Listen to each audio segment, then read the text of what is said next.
This is Launching Your Daughter podcast, and I'm your host, Nicole Burgess, licensed marriage and family therapist.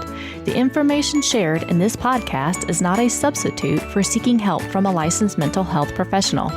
Now, here is today's episode.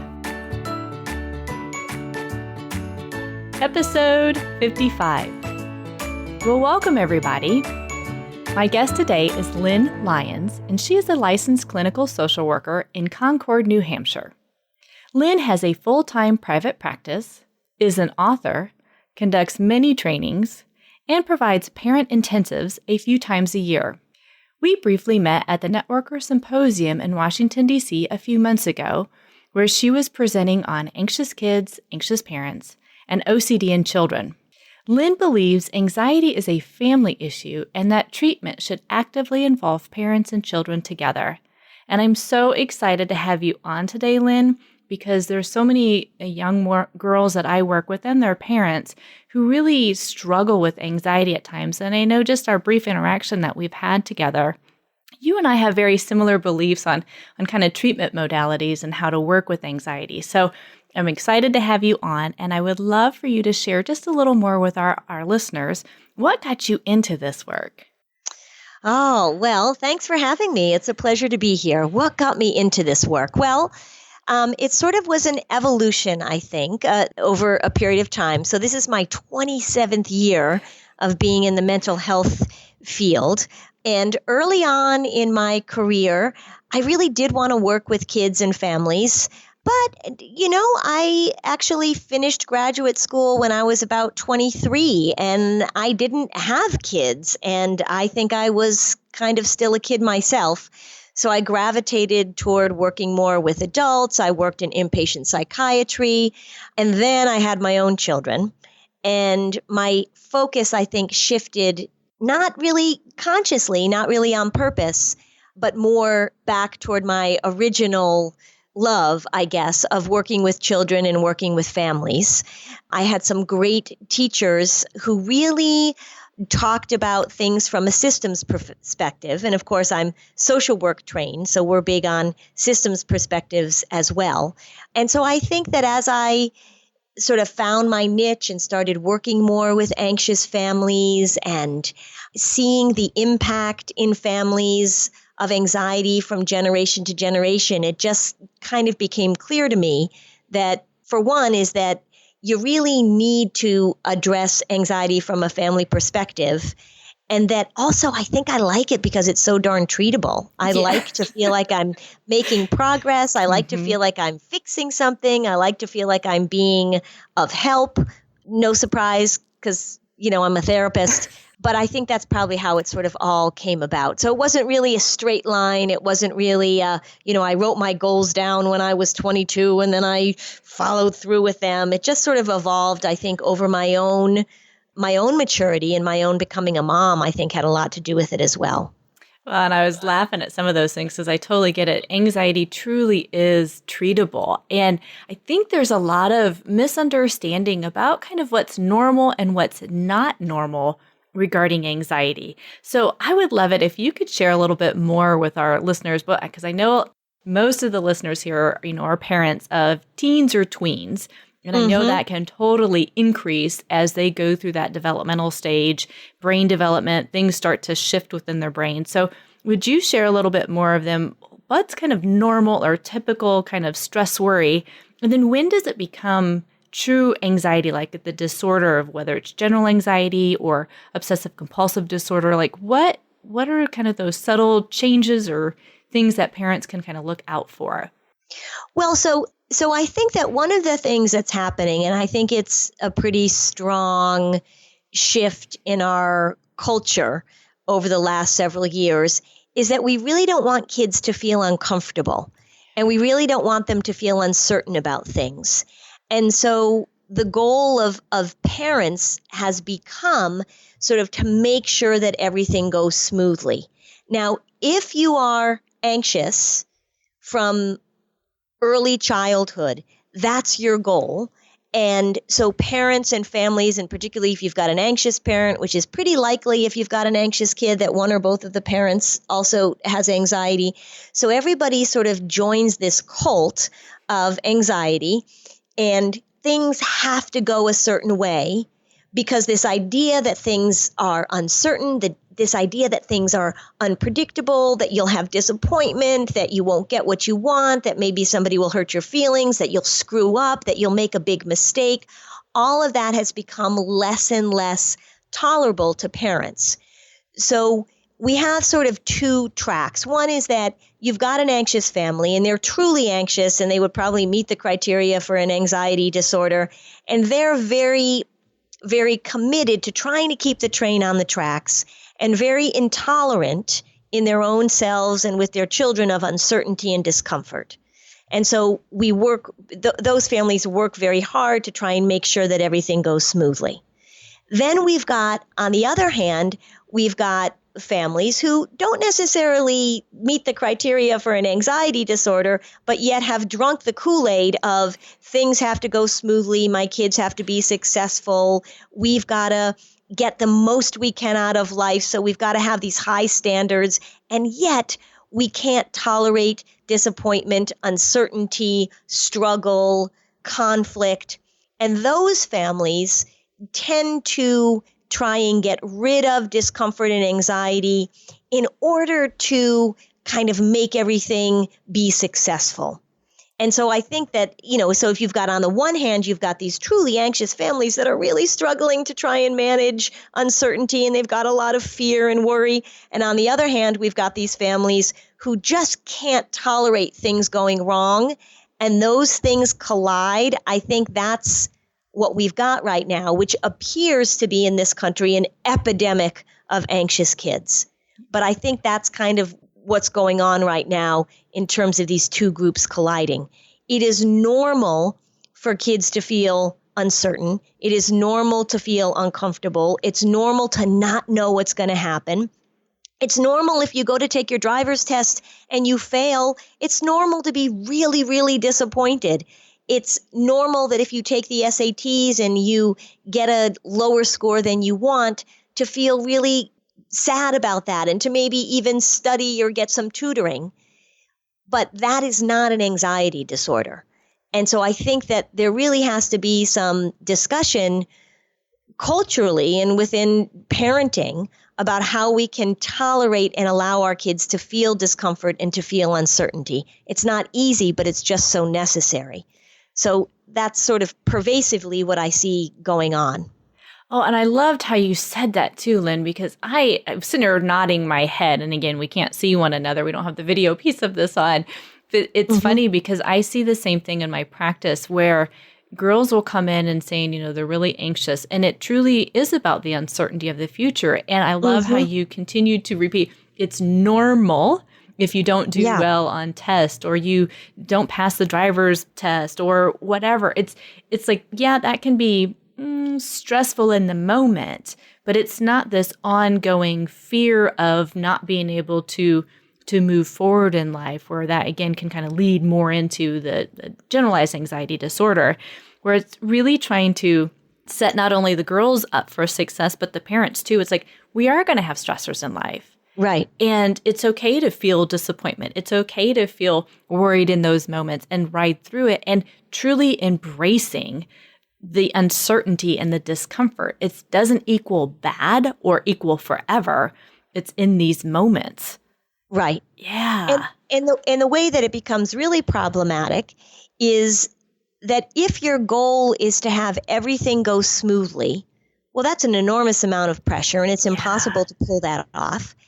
If your goal is to avoid feeling uncomfortable or have your child avoid disappointment or have them avoid hardship, then there's a really good chance that they're going to stop learning what they need to learn. Yes. So in the very act of saying, my goal is to keep my child comfortable or my goal is to guarantee my child's success, we're actually setting them up to be emotionally ill-equipped, which is really what we're seeing a lot now with college students. So if you talk to people who run the university mental health centers and the college mental health centers, they are feeling overwhelmed by students who are, late teen, early 20s, feeling very overwhelmed and not really able to problem solve when they come up against something difficult. And, we've heard a lot about the buzzwords of resilience and grit and all that kind of stuff. And really what that means is that when something bad happens or when you run up against a challenge, an obstacle, how do you talk to yourself? How do you problem solve? How do you recognize that this is not a permanent condition? And then figure out what to do next. Yes. And that's really where I see the importance of the family being involved in the treatment, is that this idea that this is a solvable problem, or this isn't really a solvable problem, but you're going to have to tolerate not being able to fix it. Yes. And that's a great segue into my next question is, so how do parents actually inadvertently increase or raise anxiety within the family or within their daughters? How do they, because I know as adults, we can totally do this not knowing that we're actually reinforcing it. So what are some of the ways that parents actually reinforce anxiety kind of thinking or behaviors? Well, there's a few ways that stand out pretty significantly, both in clinical practice and also in the research. And one is cognitive rigidity.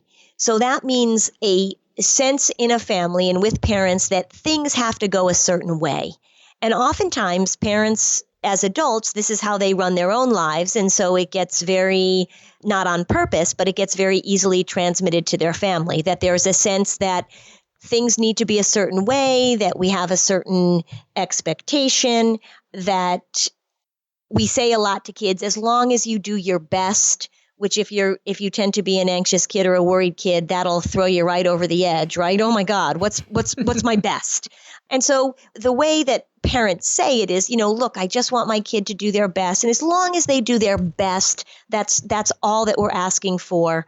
That is a really tricky thing to say to a kid. As long as you do your best. It would be like, if you were getting ready to go out and you said to your partner, oh, this is the outfit I'm going to wear. What do you think? And your partner said, well, as long as that's your best, right? As long as you feel like that's your best, you'd be like, oh my God, what does that mean? Is it good enough? Is it not good enough?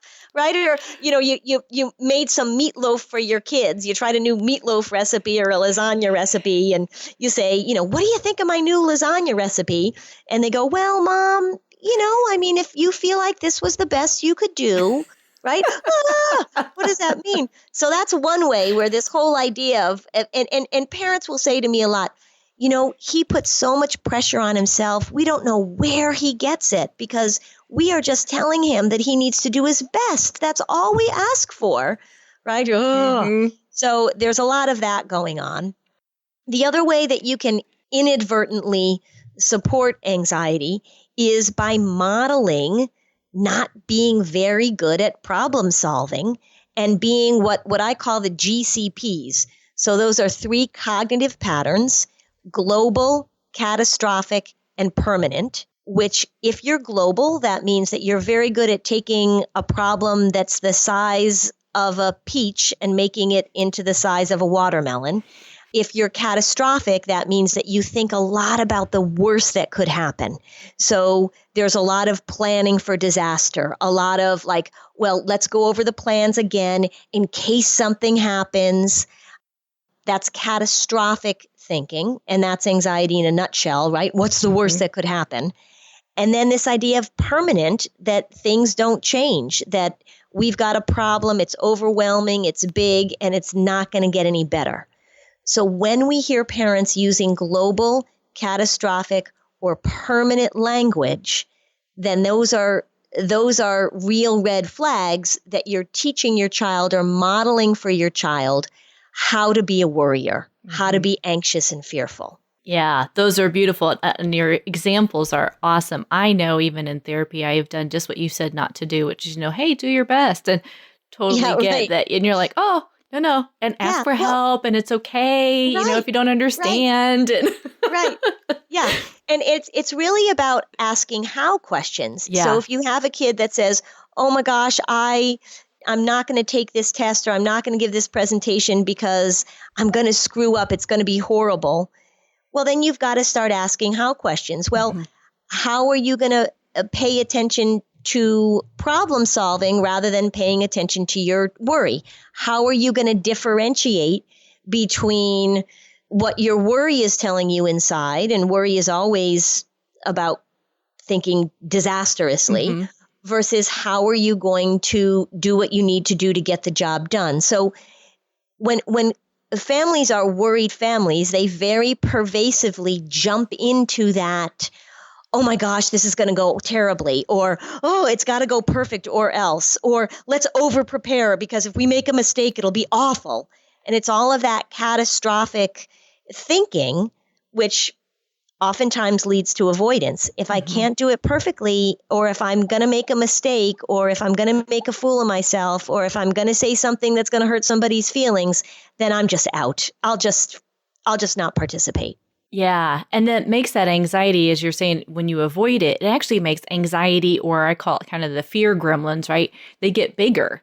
And Correct. instead of actually facing it and looking at it, where maybe that, I don't know, that language arts assignment was really challenging this time around, but all the evidence from the past shows you have been very capable of taking it step by step or asking for help when you've needed it. You have Right. completed those assignments. Maybe you haven't gotten A pluses on every one, and that's okay. But this assignment is more challenging. It's not that all or nothing. It's not like I'm never, ever going to be able to do this again. So, yeah, Right. I like it's really you're looking at it, facing it. And for parents, instead of catastrophizing it, it's really looking at, okay, how can we break this down into smaller steps? How can you feel more capable of doing this assignment? What are some of the things that you need to set yourself up to figure this out or problem solve it or take those next steps? Yeah. Right. Right. Yeah. And if it's not a solvable problem, I mean, I think that one of the really important things for parents to know about worry is that that is a natural thing that our brain does. We are Hmm. capable of looking into the future and imagining bad things happening. And Yes. other animals don't really do that very much. This is a very sophisticated part of our brain. So worrying, thinking ahead and going, "Gosh, I hope this doesn't happen." Or, as parents, we have those natural reactions all the time of thinking, "Oh, I hope nothing bad happens to my child," or "What if this," or "What if that?" And being able to recognize that that is a pattern of thinking that you don't necessarily need to give a huge amount of credence to is really helpful. That's why I'm always separating out the worry. I'm always pulling the worry out and saying, let's look at the pattern of the worry. The content of what you're worrying about is not so important to me. It's not really about the test. It's about what you are saying to yourself Yeah. about the test and what you do in the face of a test. So if we make it all about, that's where avoidance comes from. It's all about how can we change the environment so that everything goes okay. And that's where people get stuck. And that's where you start getting all of this accommodating. And, again, that cult leader named worry, named anxiety, is saying, this is how things have to go. And I require that everybody follow my orders or else. Yes, it does like to have those comments in your ear. I guess I say as it kind of whispers in your ear, and it does. It can really impact the whole family, as you're saying. So I That's right. love you being able to break this down for the parents who are listening, and even for other therapists who are listening. So I am curious, what are some of the tips, or maybe the tools when you work with not just the parents, but maybe even with their teenage daughters? How, besides the how questions, what are some other ways that they can really start to, I guess, one, get more awareness regarding what they are saying to themselves that helps Mm-hmm. them kind of get out of really feeding into the cult of worry, and how they can, and I guess, learn how to problem solve it and embrace a little more of the uncertainty, that Mm-hmm. it's not going to go smoothly all the time, and that's okay. Well, I talk to kids a lot, especially older kids, about the three X's. So we're going to expect the worry to show up. And really, worry is not very creative. It doesn't say a lot of different things. It's very redundant in its thinking. So its main message is some version of, you can't handle this, or, what if? So we're going to expect it to show up, of course, when you're doing something new. You're going to worry a little bit. Of course, when you're going to be judged or evaluated. Of course, when you're doing something that's important to you and you want it to go smoothly. So rather than saying, and I hear this a lot with anxiety treatment and worry treatment, and I just disagree, is this idea that we have to be calm and confident before we move into new situations. Oh, yeah, to me, it is quite the opposite. It's, of course, we're going to expect worry to show up. Of course, we're going to hear it say, but wait a second. Oh, no. Of course, that's what's going to happen. So we're going to expect it to show up. The second X is that we're going to externalize it. We're going to step back from it and listen to our thinking patterns, understand that worry is the voice of, worry's a doubt factory is what it is, right? It's just there to keep the doubts going. And then once we recognize it, once we step back, I want teenagers, little kids and teenagers, to give their worry a name, right? So call it Sylvia, call it Patty, call it Beth, I don't care. Recognize that voice inside of yourself and appreciate its redundancy. And then the final one, the final X, is experiment. The way the brain learns is by doing. And parents know with little kids is we let them try over and over and over again with the expectation that they're not going to walk the first time, that they're not going to figure out how to use a spoon the first time, that they're not going to be accident-free the moment that we take their diapers off. And yet with older kids, we have this standard that, we can't let them screw up. We can't let them fail. We learn by doing. So it's expect, externalize, experiment. And being able to change your relationship with the worry rather than expect the content, the world to change in order to accommodate what is really a very normal process. Oh, that is beautiful. I love those concrete, practical steps for parents and for their teen daughters out there because, yeah, that's also true. And you've hit it like for younger kids. It's like, oh, yeah, we want them to master this brand new skill. But somehow we forget that as we continue to grow and change, that when we come up to new things that are maybe that's more challenging or just brand new skill whatsoever, we still have to practice to master it and get the feedback of, is it going better? Is it getting worse? What is that? Where that's that, criticism that we need, that the critiquing of it to be able to say, if I'm learning how to play the violin and I'm still squeaking out notes, it's like, yeah, no, you're not on track. Let's see if it's the way I'm holding my hand or how I've got the bow or whatever it may be. Right. Yeah. I love that. I started playing the trumpet when I was 9. And it was horrible. And I think if, even after 3 months, if my parents had been like, she is really not sounding very good. I don't know if she's capable of playing this instrument.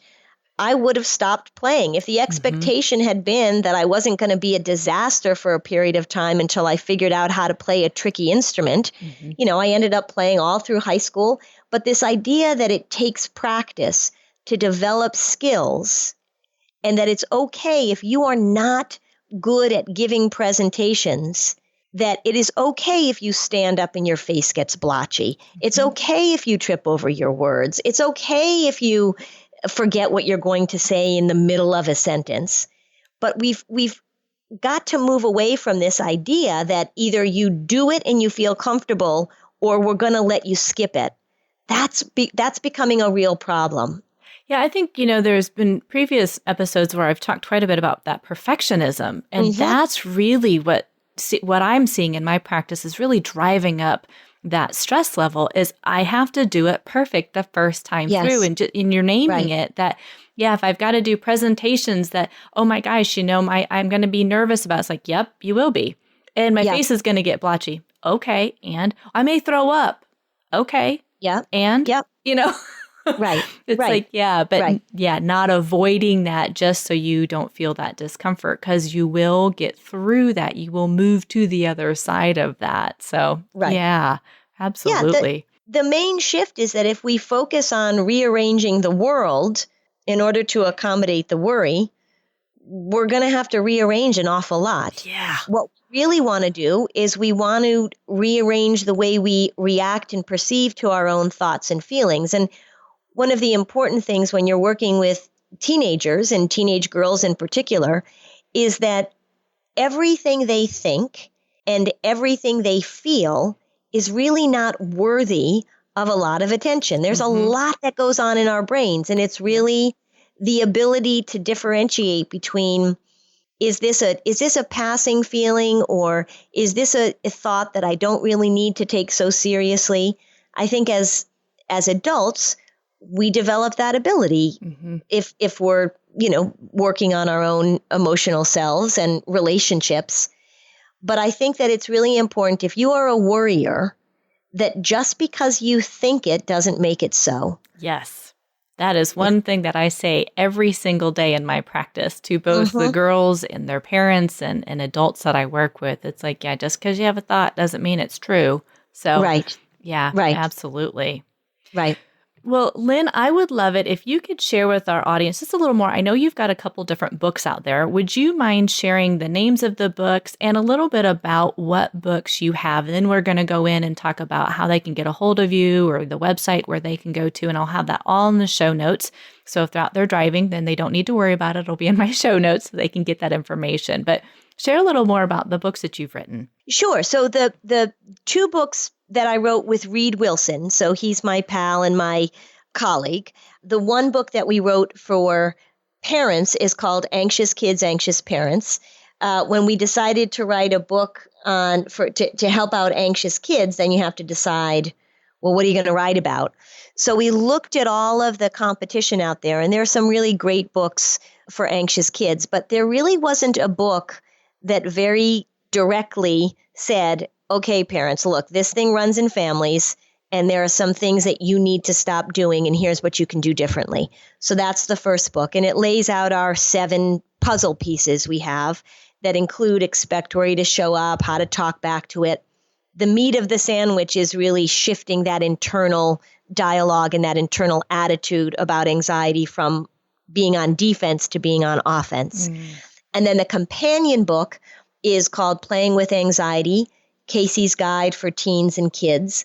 Casey, this is a book for kids written in the voice of our 14-year-old heroine, Casey, who's just been struggling with anxiety. And finally, she says enough. She's getting ready for her recital, and she's getting ready, and she's got on her beautiful green dress, and she just pukes in her lap. And finally, she and her mom say enough, right? We're not going to do this anymore. Mom's a worrier. So it goes through the same 7 steps, but it goes in a narrative rather than in a sort of self-helpy way. It's a narrative. And there is a chapter in Anxious Kids, Anxious Parents that says, okay, so if your kid is reading Casey, these are the things that you can talk about and work on. And then the third book that I wrote, which is the last book that I wrote, actually deals with a broader scope of issues: anxiety, depression, sleep issues, and pain and medical procedures. That's the book that really talks about how I use hypnotic strategies and strategic therapy to shift reactions to those things. So that's a book really about hypnosis and language and metaphor and how do we make these shifts in creative ways. So those are the 3 books that I've written so far. Awesome. Well, some great information for parents. And I love the vignette type of book where it goes through Casey's kind of, again, through her kind of eyes for kids and teens to be able to really understand that, yeah, it's relatable for sure. Well, so what is your website where people can then go out and find out a little more about you, where you're presenting, and then where your book information is? What is that website? So that's Lynn Lyons, NH, N as in Nancy, H as in hamburger.com, because I live in New Hampshire. So it's lynnlyonsnh.com. And that has information about where I'm doing workshops, if I'm traveling and doing presentations. It also has information about the 12-hour webinar that I just completed for professionals and for parents. And that's there to be viewed. That'll be up until September, actually. And then there's a bunch of other resources. There's a newsletter, there's articles, there's all sorts of stuff. Excellent. Well, Lynn, I so appreciate you being on the show today, sharing with our parents and listeners out there regarding how they can manage their own anxiety better, really challenging those thoughts, and then how they can empower their teen daughters as well with what's okay to kind of feel nervous about, and then how to actually, again, feel more empowered where they take their lives back from the worry and the struggles with that. So I just appreciate you taking the time, sharing the resources that you do, and also your upcoming workshops and things that you offer for both professionals and for parents. I really appreciate that.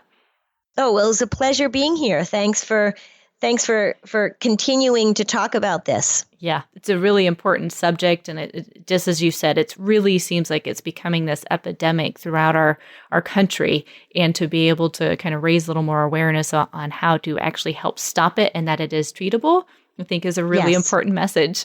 And it's preventable. I think, the earlier you start. So we can talk about treating anxiety disorders, but what I'd really want parents to hear is that if you can start to inject flexibility and problem solving into your kids, that it's really about prevention. Yes. And that's where we really need to start thinking. Absolutely. I love the proactive piece of it. Prevention is totally being proactive and saying, okay, how can we take this back? So I love it. Again, thank you so much, Lynn. You're so welcome. Thanks for having me. I invite you to go out to launchingyourdaughter.com and sign up for my newsletter, where I will send out various parenting tips and tricks regarding raising an empowered teen girl. Thanks again for listening. Thank you for listening to Launching Your Daughter with Nicole Burgess, licensed marriage and family therapist. For more information or to stay up to date, go to launchingyourdaughter.com. You can sign up for my email list or join my Facebook group. Thank you.